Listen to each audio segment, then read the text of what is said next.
ఘాటిగా అన్నం పెట్టింది మన అన్నం పెట్టాను అన్నకంటే డబ్బులు ఆరోగ్యం బాగా ఇది తింటే కొంచెం తింటారు అదైతే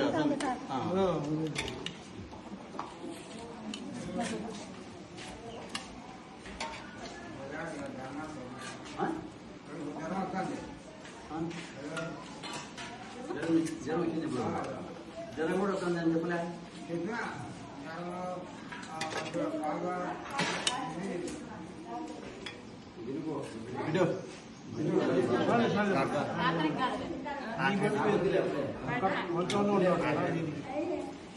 పని చేసి